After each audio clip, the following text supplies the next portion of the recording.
What's up, guys? Welcome back to the channel. For those of you who don't know, my name is Chris Moore, and in today's video we got a 2023 Honda CB1000R. This is Honda's, I guess you would say, naked sport bike, and this thing has got the heaviest, worst restrictions of any motorcycle that I think is made, period. Like, literally, this thing in first gear from the factory, you can hammer it, 1000cc sport bike, really won't even pull the tire off the ground. Like, come on, man. So anyways, this customer has got this one hooked up with an Akrapovic full exhaust system, an aftermarket air filter, and today we are going to be flashing the ECU, removing the restrictions with our Woolits Racing software, and getting the horsepower out of this bike that I guess you would say it should have came with from the factory. I'm going to show you all the numbers, all the restrictions, all the details coming up right here in this video. Stay with us, guys.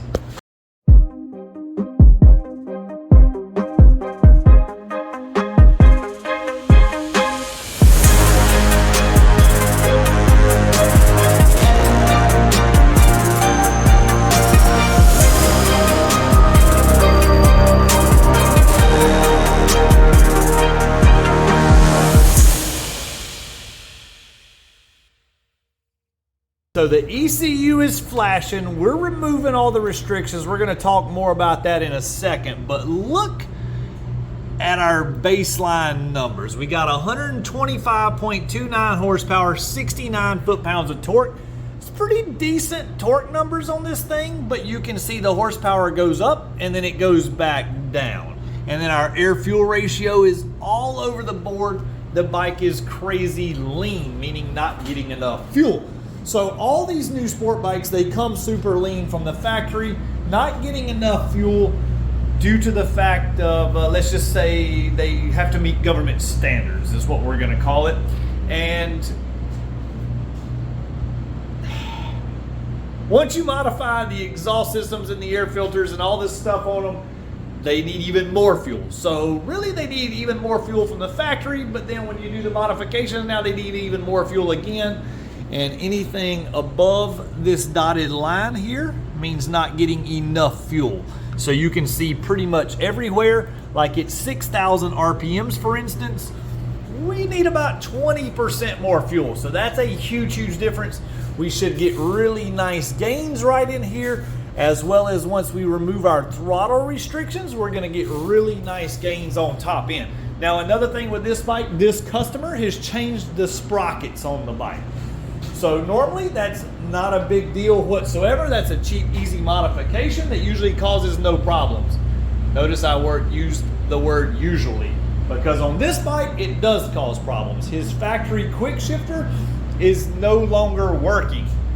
Because he's changed his sprockets, the ECU sees different things in the ECU. It shuts it down as a safety precaution because it thinks something is not right because it's not factory. We're gonna go in and correct all that. We're gonna set up the sprockets, change that stuff back to the, I guess you would say, where the ECU thinks everything is right again. We're gonna get his quick shifter working for his taller gear ratio. This thing came with a 1544. He has opted to go with a 1743, which is gonna give him much more top end speed, I guess you'd say. Not that he's necessarily after speed on this motorcycle, but he wanted to go on long rides, get better fuel mileage, and turn less RPMs at high speeds on the interstate. Let's see how all this works out once we get finished.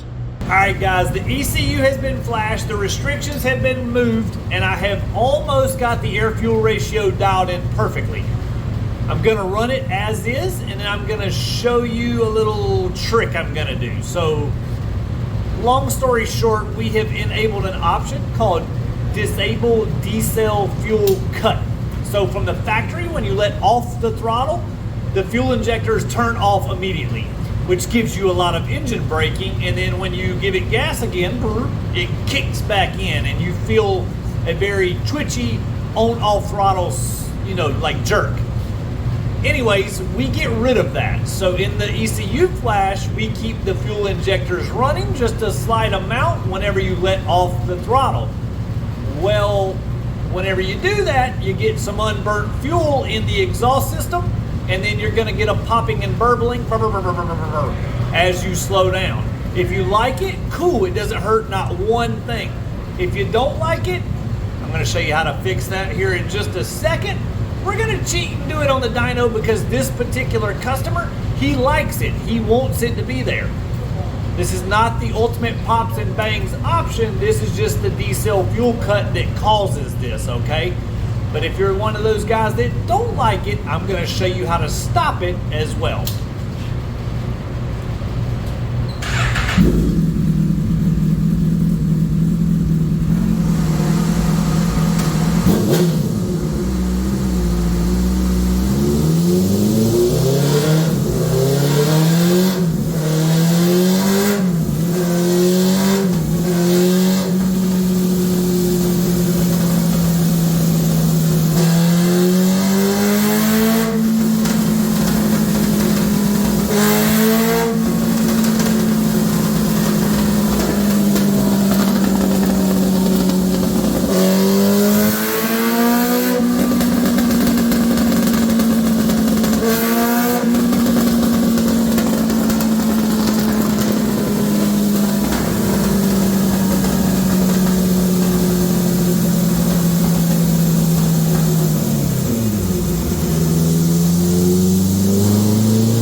So power-wise, we're up a good bit of power. You see we're up to 134 horsepower, but let's talk about the snap, crackle, pop. Some people love it, some people hate it, but it's very easy to get rid of if you don't like it. Now, keep in mind the bike is super hot right now, but you see this hose right here?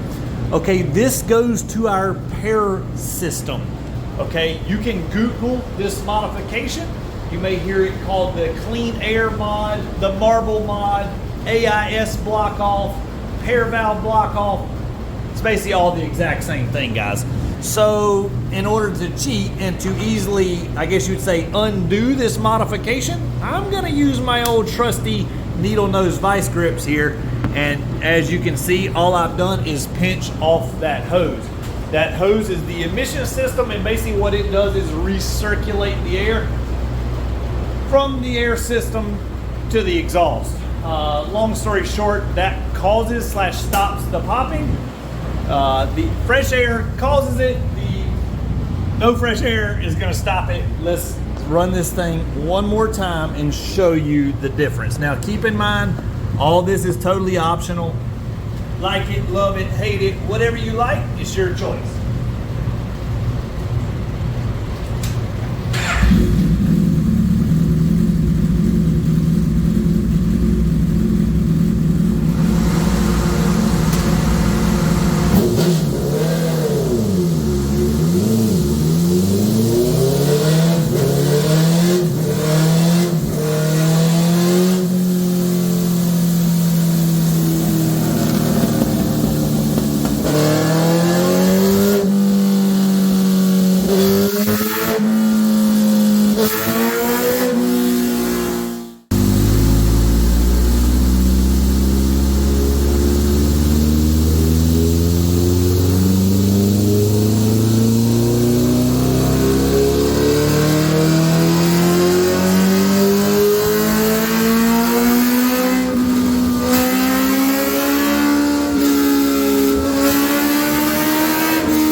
before we get into that, let's go in and talk about why this thing is so restricted and why this ECU has got to be flashed.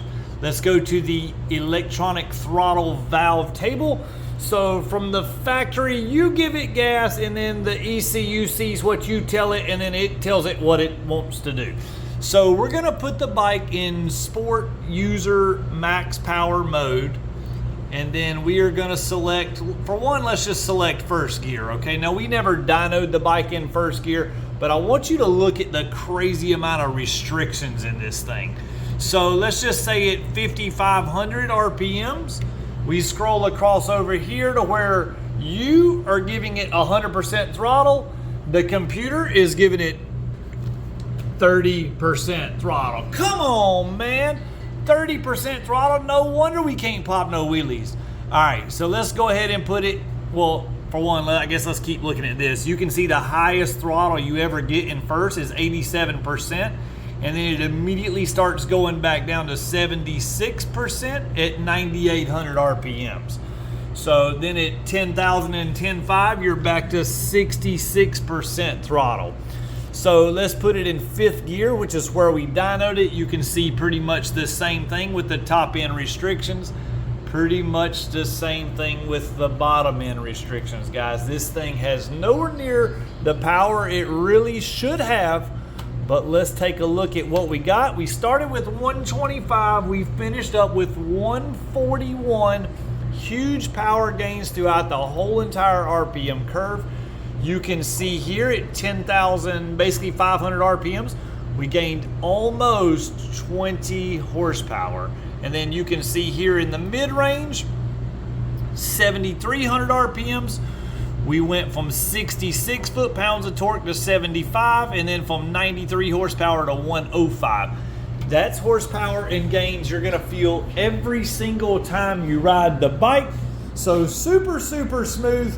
Let's go back in and de-modify our air hose. The customer does not want that. He wanted the snap, crackle, pop. Remember, that is 100% optional, whichever one you like. But for display purposes, I showed you how that worked. If you wanted to do yours, you can simply go in and disconnect that hose and stick a marble in there. Guys, I know that sounds backyard, but I'm telling you it works absolutely perfect. And if you ever wanted to undo it, it's very simple to undo it, but you do have to lift the gas tank up on this model. Either way, not too terribly hard. The ECU sits right in here on this machine. So if you want to go to flash that thing, send it to us. Dig out your ECU. You do have to lift the, I wouldn't say you got to lift the tank up, but she's buried in there pretty good. But it's definitely not hard to remove. All right, guys, that's going to do it for today's video. Thanks for watching. I hope you enjoyed the content. If you did, smash that like button, subscribe to the channel, and go check out the other videos where we've tuned other CB1000Rs in the past, or many other bikes that we've done. Thanks for watching, guys. We'll see you next time.